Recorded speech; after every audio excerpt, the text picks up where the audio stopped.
All right, welcome everybody. This is our bonus Q&A today about the realtor lawsuit. And before we get started, I am doing a drawing for Getaway to Bear Lake. And so we're going to do that here first, so someone can have just a warm, fuzzy little Christmas present. I'm not looking.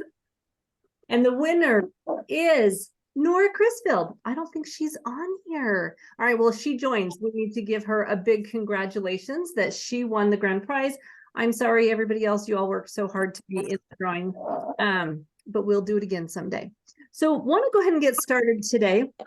Super privileged to have Bruce Tucker and Aaron Drussell on here with us.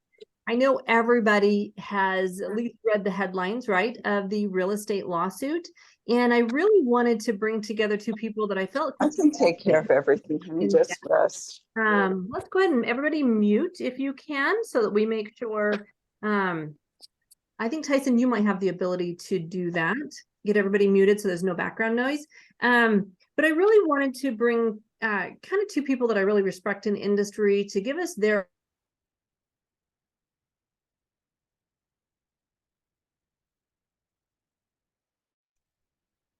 Bliss is now muted. Yep. Melissa, you have to unmute. There we go. I'm unmuted. I got it. All right, we'll get the technology correct. I think we're good now. Aaron and Bruce, I want both of you. It looks like Bruce is unmuted. Aaron, go ahead and unmute yourself. But we're going to go ahead and dive right into this because we want to keep to about 45 minutes and get as much unpacking as we can of what's happened with the real estate lawsuit and going forward, what it means to the agents in our area. Thanks everybody for joining. I do want this to be a Q&A. So if you have questions, go ahead and put those in the chat. Tyson and I will both watch that. Dee Dee, are you able to hear us now? If you're not, it might be something on your phone, on your device, and maybe come back in on a different device like a phone or a laptop or something. So hopefully you can, oh good, we're good. All right, sounds good. So how I'd like to start this is really, actually what I'm gonna do is, Aaron, I'd love you to give us an overview of what the lawsuit is and kind of how it happened. And then we're gonna switch over to Bruce. And Bruce, I know you have some statistics I'd love for you to share and kind of how this is affecting agents in Utah specifically. So let's start with that. And then we'll kind of at that point get into any questions anyone might have. I have some other questions too. So Aaron, let's start with you. What is the lawsuit and how did we get here? What lawsuit again? I'm just kidding. Okay, so yeah, I mean, you've seen all of the press, right? Like then people have been talking about this thing. I know when this came up a couple of years ago, people kind of blew it off and said, well, this isn't going to be anything. What's interesting is how quickly it went through trial. It was like a pretty fast process. I think people thought it would be drug out for a long time. I have my own thoughts on a couple of things, but they're like the whole crux of this is, I mean, there's a class action lawsuit that was brought in against the multiple different brokerage firms and NAR across the country. And the crux of it is saying that agents are overcharging. Like that's kind of the whole piece of it. And they were saying that sellers were not aware that they're going to be paying money towards buyer agent brokerages and it wasn't fair. And they got like 500,000 people to gather together, sign and be part of this class action lawsuit that was done in Missouri. I think it's fair to say that Missouri was a pretty good state for them to run that through because Missouri, it's actually illegal for agents to give any credit back to their clients. Like so in Utah, if you give credit back to your clients, you're allowed to do that in the state of Utah. Missouri, that's illegal to do that. You can't give any money back out of your commission to a client. What's also interesting is Utah is one of the 12 states that has like buyer broker documents that we use versus the 38 that don't have the agency relationship that we have in Utah. So when they went in this whole process with Missouri, I think part of the biggest problem that we saw was NAR kind of shot themselves in the foot with their arguments in this process because the prosecution said that there was collusion. And they said that NAR was colluding to have this process where you were required to have to pay buyer agent commissions. And the seller said it wasn't, they didn't know that was part of the deal. And they would kind of said that was not part of what they had agreed to. The argument that was not done very well in court was And the question I'd ask you is, who pays the buyer agent commission? Like, who pays that? Well, the argument that the prosecution said, they said, well, it's the seller pays that, which is not true. That's actually paid for by the listing agent. Right.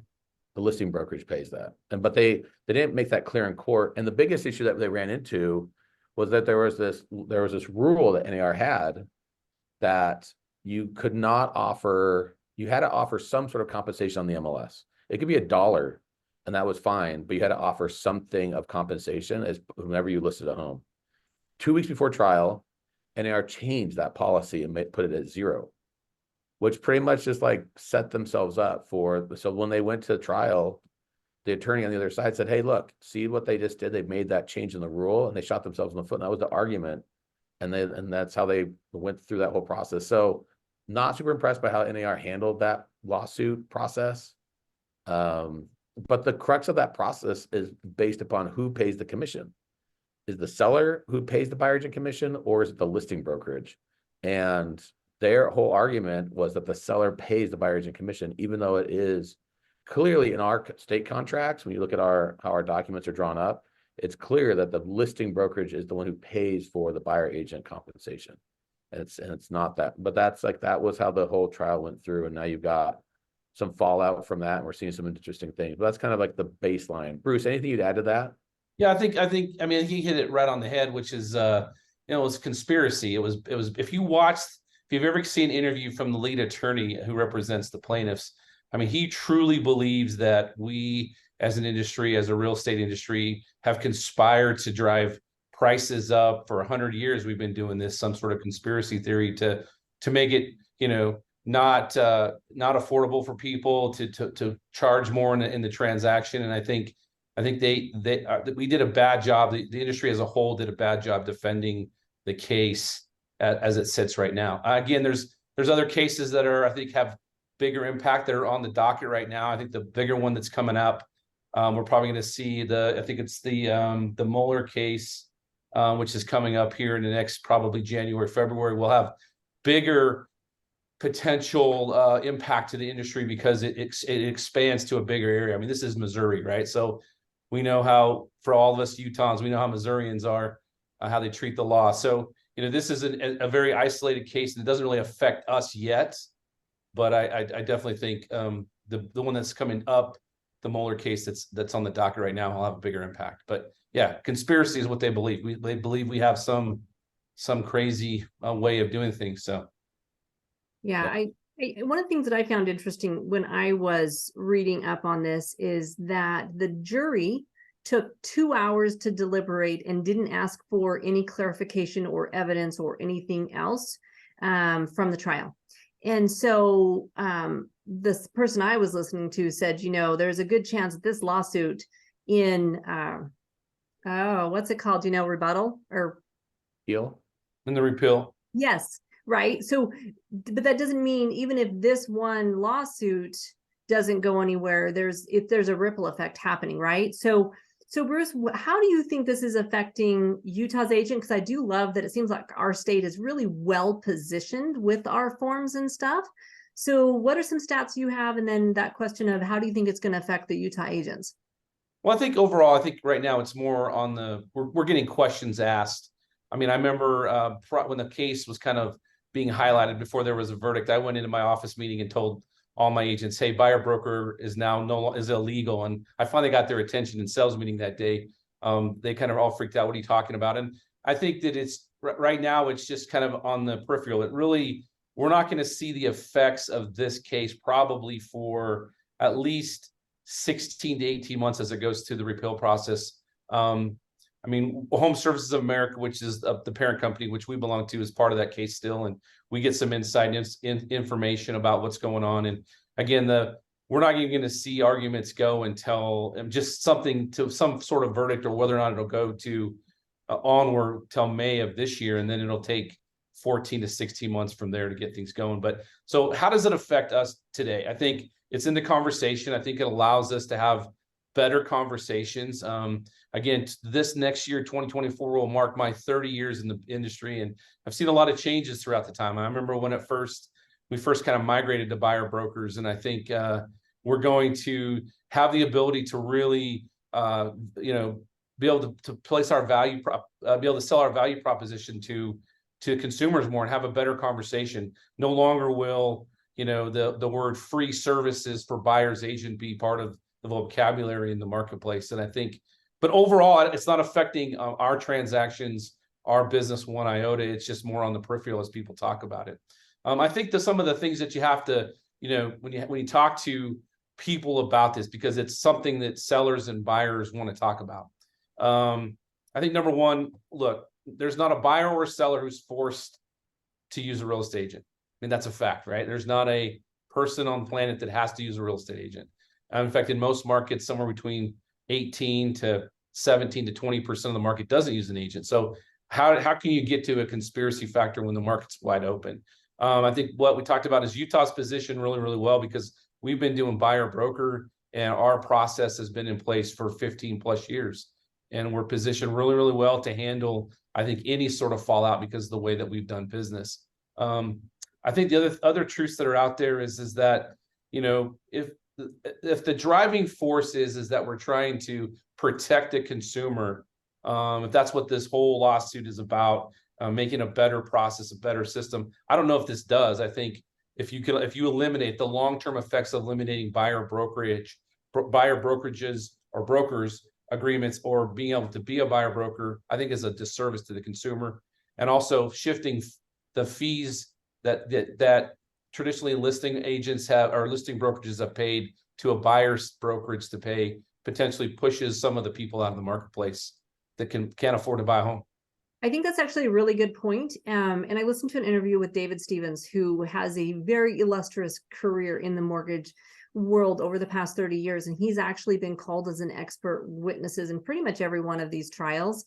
And the harm to the buyer is pretty high. So Aaron or Bruce, what are your thoughts on that? Because as a lender, I see people's numbers every day, and there aren't very many buyers out there that have the availability on top of their down payment to pay for that outside of the sales price. So what are your thoughts on that effect to the buyer? I think you'll see, I mean, if it gets to that point where they make buyers have to pay separately, I think you're going to see two directions that will start to come up to the play. I think you'll see brokerages still offer some sort of incentive on the outside, but I think what you'll end up seeing, and there's actually work lobbying being done right now to create loan programs or programs within lender options to roll in commissions as part of the loan. So you would have a purchase price and have a separate line item as agent commissions that would be rolled into that loan process. So that's already been in discussion. Yeah, I think that the lending side will have, if that, like Aaron says, if it pushes to that point, there'll have to be some lending laws that'll change, because right now you guys have limits on what borrowers can, you know, be gifted or used or so forth. Those are going to have to be expanded in order for a buyer to be able, in order for the buyer to afford to be able to pay a commission on their side. So it honestly, it hurts. It hurts the consumer. There's a couple studies out there that kind of like be careful what you wish for studies that have been put together. I have a couple of them that I've read that look, you know, it's kind of going backwards. I mean, if you look around the world, the way that we transact business in the United States is the top of the, you know, the top of the pile. People wish in other countries that they could do it the way we do it. And like in other countries, there's not, it's like a listing broker, and then there is not really a buyer brokerage. It's kind of the old school, you know, if you remember the realtors that drove the big Cadillacs around in the 70s, and everybody had just listings and there wasn't a buyer agent or all was sub agency. That's where the rest of the world kind of is. And they want to be like us. And so I think this is actually a backward step. There's groups that are trying to push it to that direction. Like they're trying to compare what Australia is doing, what Europe's doing. They're trying to push it to go that direction, which is actually going backwards for us. Yeah, agreed. Yeah, I was in UK this summer, and I would agree with all of those points. And unfortunately, what will happen is that the divide between the haves and the have-nots will become even wider, because the people that are up in this level of the haves, they have the means and the ability, and the have-nots that need the 100% financing and those type of programs, there won't be as much availability in that. So yeah, I get that, and it's super frustrating, but I really want to talk about So we have the actual news, and then we have the court, or I'm sorry, we have the actual court proceedings and evidence, and then we have the court of public opinion, which we all know is extremely powerful. So this has been out for a while, right? Well, 6 weeks or so. And the headlines were just insane for a while, right? So as a real estate agent, if it's a real estate agent, if I have a buyer come to me and say, hey, I heard about this lawsuit, I don't really understand, what does it mean? I would love to hear your guys' opinion on the conversation that agents can have, and it might be sellers as well, but especially buyers, right? How can we get around that court of public opinion that has kind of made our industry seem like it's completely going away, which it's not, right? What are some talking points with some of these buyers that these agents can have? Whoever wants to go first, let's have both of you answer that one. Sure. Go ahead, Aaron. Okay. Well, I think one of the things we're going to be seeing coming up is, and there's another lawsuit that like we'll see, the DOJ is like they're gearing up to do more stuff too. That's like another piece that's coming up, and that's probably gonna have a bigger implication too. And the DOJ is pushing to make it so that people have the right to put their homes on the MLS without an agent. So they're saying that, well, that should be That happens already in some MLSs. So I mean, I think that's also, there's some MLSs that allow that already. Yeah, but they're making it so that MLSs are considered a utility. Yeah, exactly. And so it's going to be interesting to see, because they're trying to push this down, and they're trying to like do this antitrust piece against trying to break all that stuff, but we own the MLS here. Like we own, like, so it's like interesting how they're trying to push that. But I would say, to answer your question, Bliss, it always comes back to being able to provide value. Like it's always going to come back to what our value proposition is. And if our value proposition is simply that we open doors for people and we open up key boxes, then that's like pretty lame value proposition. And so I think that you have to like be able to highlight what you bring to the table. And that's going to be everything from understanding the marketplace and be able to help tell people how they can help position their home, and understanding if they're overpaying for a home or underpaying for a home, understanding like what the value is. And then secondly, negotiating and watching out for their best interests of when they're writing up contracts, and having somebody represent them on the buying side, and then handling all the different unknown challenges that come up down the road. So being able to oversee all those different documents and making sure there's somebody on their side. There are many people who go to listing agents and buy homes without representation. And I would say that those people are not always getting the best price nor the best terms when they're going straight to a listing agent to work out a deal. And I think also something that's super powerful is having other people explain your worth, right? Like, so for me, if, for example, I've bought, I think about 20 homes, primary residence and rental properties over the years, and I've always used an agent on both sides, right? And I'm in the business, I understand the business, I understand the contract, I look at it every day, right? But I also see the value, because I've seen so many situations where either there wasn't an agent and there was a problem, or there was an agent and there was a problem, and two very different outcomes, right? So I think as agents, it might be a good idea to really rely on your database and the people that kind of have, especially in difficult situations, that have used you to help show your worth in other people's words. Because I think that's really important for the consumer to hear that. And it's not just, like you said, turning a key to show somebody a house. So Bruce, your thoughts on that, as far as, how can the agents respond when someone brings up the lawsuit? I think, I mean, to Aaron's point, I think it goes back to, what's your value proposition? What's the value proposition of a buyer's agent? I mean, I think the question I've asked for lots of years, why did, in the negotiation of the transaction, we have a fee on the listing side that got translated through the listing broker to a buyer broker? Why are we paying? To Aaron's point, I don't want to say this out loud, but why is a seller, even though the seller is not paying it, why is that fee being from seller to list to buyer's agent when the seller doesn't get a benefit for it? So I think that question I've always had in the back of my mind for the last 30 years. Why is that? And I think the number one reason was it's the way that the transaction is the best way to set up from a financial perspective, from a financing option. That's the best way for those funds to be paid. But back to your question. I think you really have to nail down. I think the agents out there that don't have a value proposition, that are just glorified chauffeurs, glorified door openers, this is going to hurt for them. They're going to have spend some time in the mirror and spend some time creating some collateral to sell their wares. There's no longer that, hey, I'm a free option for you. And so to me, if someone asked me, hey, what's this mean to me today, I would probably say really doesn't affect anything, except that, again, commissions have always been negotiable because they always have been. Yeah, I like that. We've got a question here from Sherry Lynn. Have any of the brokerages created new scripts on how to properly disclose how BAC is paid? Say one for the sellers, one for the buyers. So Aaron, let's talk you in your brokerage. Have you created some scripts for your agents? We have various talk tracks that people have. I mean, I think that when you're meeting with a seller and talking to a seller, I mean, the conversation is, this is what I get paid. This is what my compensation would look like. And then, and part of that, I can use those funds to go towards having other agents bring their clients, because that's going to open up more opportunities. And I would say that the vast majority of buyers in the marketplace are typically going to be working with an agent on the buy side. Your out-of-state buyers who are coming in town that don't know anything about the area, they're most likely going to have an agent working with them. People that are a corporate transfer, most likely they're tethered to a corporate relocation program, or they're going to have an agent assigned to them. Buyers who are looking, that don't know the area as well, like, they're going to have an agent helping on the buy side. I'd say the people that most likely aren't working with an agent on the buying side are people looking for a deal. That they're going to try to save money on commission, so they're going to come in. And the question I'd have is some of those buyers, because I've had enough listings over the years that I've had enough of those calls of buyers coming in saying, hey, I'm not working with an agent. I want a good deal on this house. And typically that like sets myself up for a fun experience, because usually the lender they pick is going to be the most cost-effective lender in their mind. It's going to be a fun journey.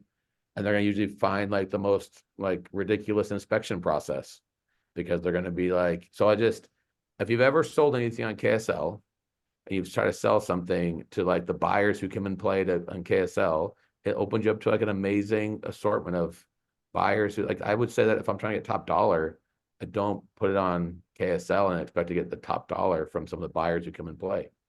But that's kind of the mindset that some sellers think, that they're going to skip having to market to buyers agents.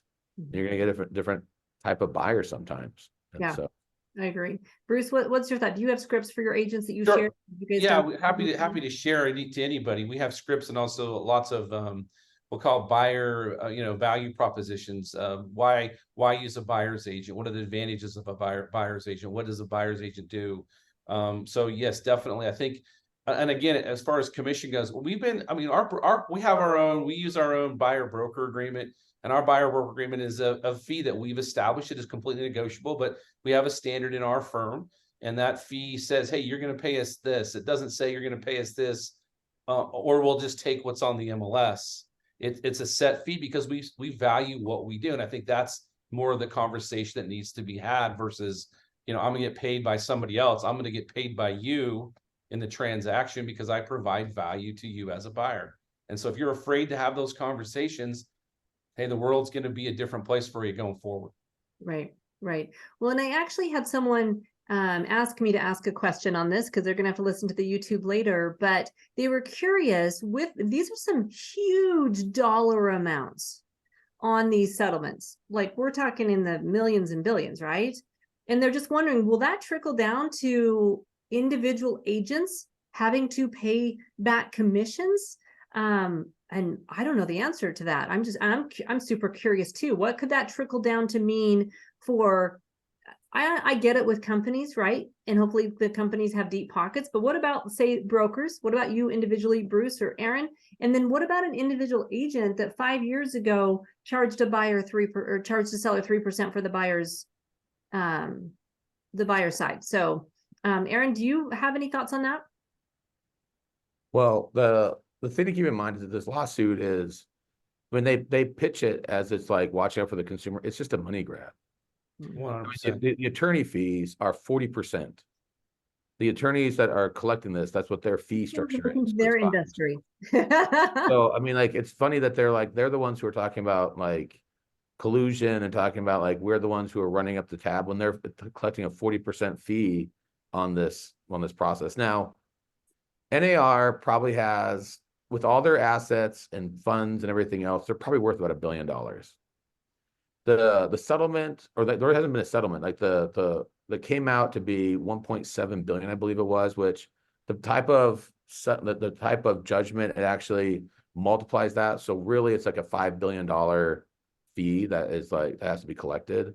Mhm. If they pushed on that, like the first thing that has to happen is they have to qualify for a bond. So NAR has to go and collect a bond to be able to, and they've been like waiting because they're like the other side is waiting to see if they can collect that bond and then go back to some negotiation. But what doesn't do anybody any good is if they push these companies out of business. Like the attorneys collect zero. Like the attorneys have been self-funding this lawsuit themselves this whole time. If all of a sudden they push NAR to bankruptcy and they push the different businesses out, they get zero, and that is not in the attorney's best interest. So they're going after money. That's what they want. They want some sort of funding on it. I think if you see anything, you'll see some restructuring of money on the NAR part. I think you'll see some settlement discussions. You'll see some discussions around that. And the thing to keep in mind is that there's like two versions of NAR. There's like the Chicago version of NAR and there's the DC version of NAR. And there's a lot of employees and like there's a lot of reshuffling. And so I think if you see anything, you'll see some potential changes with how NAR is run. And how that affect us in Utah? Well, I mean, Utah, we're pretty strong because UAR has all of our forms. They're all copyrighted. We're like pretty solid amongst ourselves. In fact, we're seen as thought leaders in the country, and a lot of other states are watching to see what we do and how we react to the process. In fact, Chris Kyler is one of the senior CEOs in the nation within the state associations. And I think we're seeing a lot of mismanagement on the national scene. It's going to be interesting to see how they kind of pull this together. But it's not like they're not going to try to push this to the point where it becomes bankruptcy, because that does not do that attorney firm any good to get $0 out of this. Right. But that does answer the question as it relates to what is an individual agent's liability. I don't see how you can come back to agents individually. It doesn't, and I think that's you're spot on. I think if you follow the train, let's say it would have come all the way down, even like in my firm, all the way down to us. I mean, the broker, fortunately and unfortunately, I guess, I don't know which way you look at it, depending on who you are, holds the liability. And so if they were to push it all the way down, you would force brokerages to file bankruptcy and probably restart under a different name. That's why the organizations are the way that they are. We're LLCs, we're ability to flex, be able to move around a little bit. So, Yeah, but and all that's the atomic bomb. I mean, that's the atomic bomb, mentality. But to Aaron's point, if NAR went away, UAR is very capable of surviving on its own. In fact, I think it might even be a better organization. Sorry, I shouldn't say that out loud. Well, it'd be streamlined. We have all the processes in place. We're like in pretty good spot overall. there's been some brokerages that have pulled away and not required their agents to be part of NAR, correct? Around the same time. The difference is in our state is those brokerages who on the national scene have pulled out have not pulled out of our local state, and they haven't pulled out of our MLSs because we're all tethered together in our state. Yeah. So they might have pulled out of NAR in other states, but not in our state. Like they still are part of our association if they want. You have NAR, and then you have the Utah Association of Realtors, right? Are they intertwined, or is the Utah Association of Realtors its own entity? Its own entity. All of our forms are copyrighted. So I think that's really good news, right? Whatever happens, even if it's pretty drastic, I think as a state, we're really positioned well. So, okay, let me ask this. Could an individual sue an individual agent for the buyer commission? And would there be grounds for that? Anybody in today's world. Yeah, for sure that could happen. But again, that's why brokerages are built to withstand those type of problems. We have to defend what we do every day. So, I mean, if that were to happen in our case, we would defend the case and go from there. So I know we have the PAC through UAR. Is that something that donations to PAC kind of helps this, or is that not related to this? No, I mean, the lobbying side of stuff would definitely, if you're an RPAC contributor, helps lobby in the sense of protecting the realtor beliefs of that honestly are consumer friendly beliefs. No, as far as is there a fund that's going to fund a lawsuit for us? No, there's not. Well, and I've originated in Texas and Oklahoma, and for a while I coached originators around the US, and I have a little bit of sense of other states and what's happened there. And honestly, now obviously I know Utah the best, but our association of realtors is, in my opinion, as a lender, and what I see from my perspective, is really phenomenal as far as looking out for the rights and the long-term business model of our agents, right? Would you guys agree with that? Any thoughts on the state level of things? Well, yeah, I think our state's is the model, if not one of the, best ones in the United States, as far as how it's run, how we, stand up for the public, how we lobby to make sure that the laws allow us to transact business freely.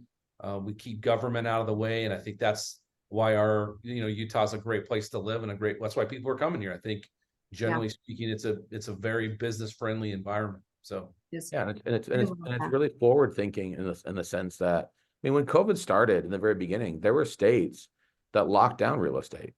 There were states that shut down their counties, like they couldn't record anything for several weeks. I had one of my buddies. He had 7 closings coming up in a 2-week period of time, and the county closed. And none of these people could close on their homes. They couldn't do anything, and the state just shut it down for several weeks. Like our state has never done that to us. Like we were with very forward thinking. We were seen as essential workers. Our businesses moved forward, and but that's not the case in a lot of other states. Yeah. We're really lucky to be here, and we're really lucky to have a good pull within the legislative side of things too in our state. Yeah, I agree with that. So remember, everybody, we've got about another 15 minutes. We're going to take this. If you have questions, put them in the chat.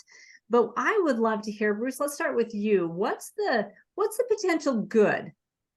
Right? Everything has unintended consequences, some good, some bad, right? So where we're at so far in this, what do you see as the good coming out of this for not only our industry in Utah, but the individual agents as a career? Well, I think the good that comes out of us, I mean, I guess I come from a place that I believe that for the last, 5 to 7 years, I mean, real estate's been a very good business for most of us that have been in it. In some respects, when things are that good, we lose that skill set of really selling our value and really providing value. It's just more of a transactional based business. I think the good that comes from this, it's a wake up call to us as brokers and agents to, remember who we serve. Remember that we're transparent in what we do. I think it also helps us. It also brings to light the value proposition of what a real estate agent or a realtor provides. And I think those conversations are great conversations in the media, even though there's some bad press out there maybe for us, but at least we're there. I've always looked at the press as any press is good press, and you can have conversations around it, and there's communication going on between, buyers and sellers. And I think that's the good that comes from it, is that, as we head into 2024, which we believe will be a great year as we rebound and go forward. It allows us to be, transparent and allow us to sell our wares. Right. Well, and Brian just said a great thing in the chat. He said it's going to nudge us all to be better. And in fact, Brian, I know you've done an interview on your podcast with an attorney regarding this. If you want to put a link to that, that might be something kind of a more of a technical overview of this. I'd love for you to put that in the chat, because I think the more we know about this, right? Like I've been reading about it just because I knew I was going to do this interview with Bruce and Aaron, right? I think it puts me in a position too, because I get buyers coming and talking to me saying, hey, I want to buy a house, but I've been hearing this, so I think I might try to do it on my own, right? This gives me knowledge as a lender to be able to have a conversation with people to explain, the value of a real estate agent on both sides. And just a depth of knowledge that I didn't have before, especially if all I'm doing is seeing the headlines, which headlines are so deceptive at times, right? You would basically have the demise of our industry if you pulled together headlines from a couple of weeks ago. So there's two other things I'd say. Utah Central, Association of Realtors did a great job in some talking points that are on YouTube and also on their social channels that highlight kind of the ins and outs. I thought Craig and Mr. Bond did a great job putting some stuff together on that. And then NAR actually has a paper, and I'll see if I can grab a link before we're done. It's entitled "After Burnett, What's Next," and it talks about kind of some talking points, and then also some downloads that you can download that are generic as far as like why hire an agent. Is there essential real estate and what they provide? So I think for maybe some of the agents on here that need some direction or don't have somebody helping them through that, it's a great place to turn and go. Awesome. Yeah. If you have a minute, Bruce, to put any of that in the chat, that would be fantastic. I think that as the problem with being an agent, well, the great thing about being an agent is you're self-employed. The problem with being an agent is that you're self-employed and there's nobody clocking you in the morning or out in the afternoon. And so becoming an expert on this topic, right? That's just going to give you so much confidence and the ability to really understand and have conversations with people. So yeah, I love that we have so many people on this call, right? This topic is just bringing everybody to the yard. So Aaron, what are some of your thoughts about this that you think would help agents out there to really be better at what they're doing going into 2024? I mean, I think the harsh reality and the sad part is that you have a lot of agents who are standing on third base thinking that they hit a triple to get there.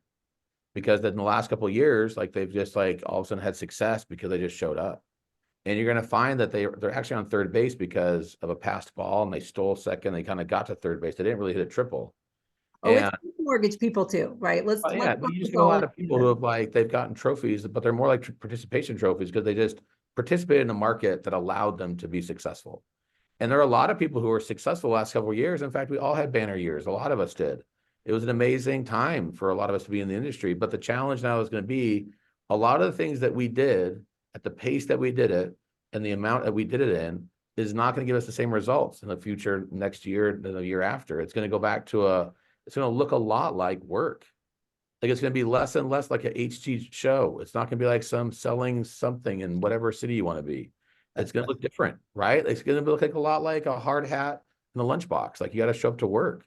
And there's a lot of agents who are like, I don't want to do that. Like, I want to do like a TikTok dance and like just have the leads come flowing in, which take that personally. I'm just kidding. But I'm just saying like, there's people that like think that like they don't have to do work.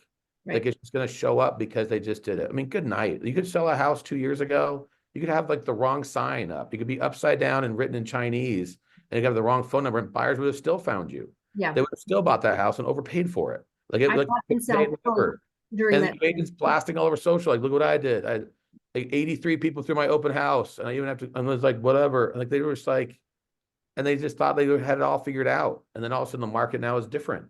And they're like, well, I don't understand because I'm doing the same stuff I did before. Like I put the house on the market on a Thursday. I put in the agent remarks, no offers until Monday, but I didn't get anybody come to my open house. And it's like, it's super quiet. And I just showed up. I got really good cookies. It's just going to be different because it's going to require effort. It's going to require people doing work, showing consistently.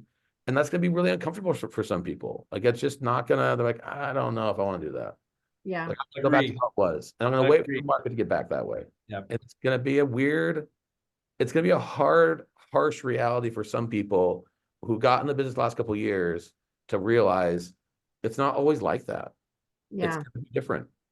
Yeah, my 24-year-old just moved back home to live with us for the ski season. She's a wanderer, so she's home for a couple months. And today I was getting ready for this and kind of explaining, she's like, well, what is it you're doing? I'm like, well, it's kind of like I have a real job, you know? And I say that jokingly, but back when it was busy, I didn't have to think about growing my business. I literally just had to manage my time and the conversations with people. And if you want to grow your business, we've got to really become experts at our business, whatever that looks like. And this one piece of it, this lawsuit and the effect on our industry, is a really big piece of it that's going to help you look like an expert. So in the last couple minutes we have left, Bruce, I'd like you to just share some thoughts that you have about the industry and how agents can position themselves. I think December, a lot of people back off of work. And I think it's probably one of the absolute worst things you could do in a year, but especially this year, right?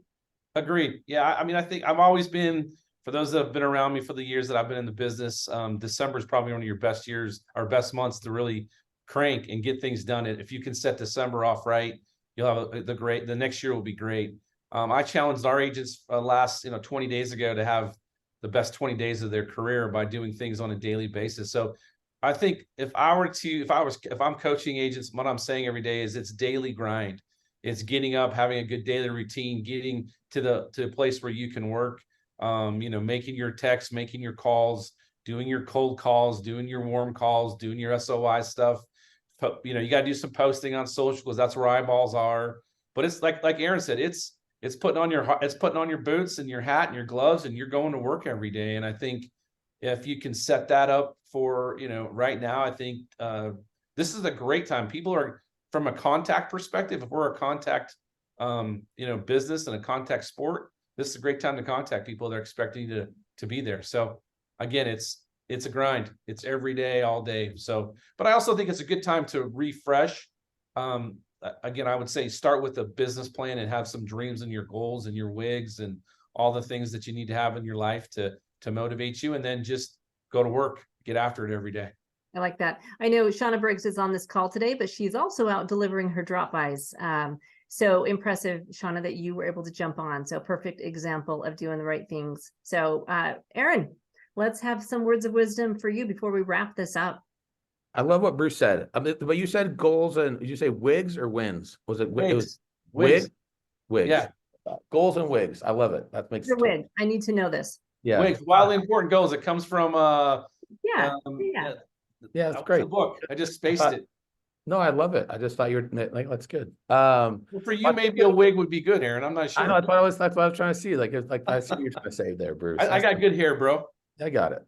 That's a cool filter. All right. So I think the cool part is this is a great reshuffling of the deck. And it's a unique opportunity for people to really step up and gain market share and opportunities in their neighborhoods, within their communities, within their database. Like, you've got a lot of people who are going to be sitting back and just waiting for the market to come to them. And this is a great chance for you to really move forward in your business. And it's a huge reshuffling. And you're going to have people who they will rise and stand out in this market. I mean, Bruce and I have been around a long time. I mean, Bruce, we saw that happen like the mid 2000s. Like, you saw like this gap that was created, and you saw a bunch of rising stars that just kind of pushed through that. And you just saw like a huge shift, and you're going to see the same thing coming to the market. You have people that we've never even heard of that will all of a sudden come out of the gates this next year, and they'll just be on fire. Yeah. And you have other people, they'll be like, oh, what happened to that person? Like, I don't know. They're kind of waiting for stuff to happen for them. But it is a unique opportunity for people to really move forward. And as Bruce said, it's like, it comes from the simplest stuff. It's like the littlest things will make the biggest difference, but it's the consistency of doing it that's going to be the difference maker for anybody. 100% agree. And I love what Sherry Lynn just said. She said, I love that. Let's reshuffle the deck and take the jokers out. That's a quote, Sherry. We're going to be using that one, right?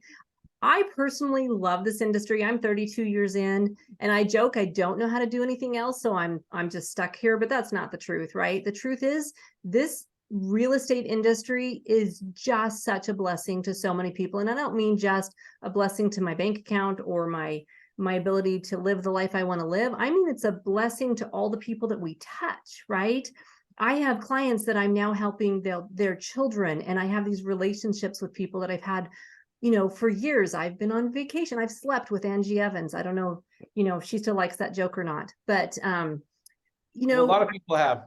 Hey, it was on a trip with you too, Bruce. So, right. I just have these deep relationships and these ability to affect other people's lives through my skills. And you all have that. And I don't know that anywhere else we can have a career that has the blessings that we have in this career. And I just want to really express my thanks to Bruce and Aaron. I know you guys are crazy busy. We picked probably the busiest week of the year for so many reasons, but you took the time to do this today. So thank you. I appreciate everybody being on this call. We do have all 6 of the other Q&As on our YouTube channel at Sawyer Cook Mortgage. If you know anybody that might benefit from this, we're going to put this up on our YouTube channel as well. And thanks everybody for coming. I hope everybody has a Merry Christmas. Thank you, Bliss. Thank Appreciate you. it. Here, guys. Good seeing you, Bruce. You too, Aaron.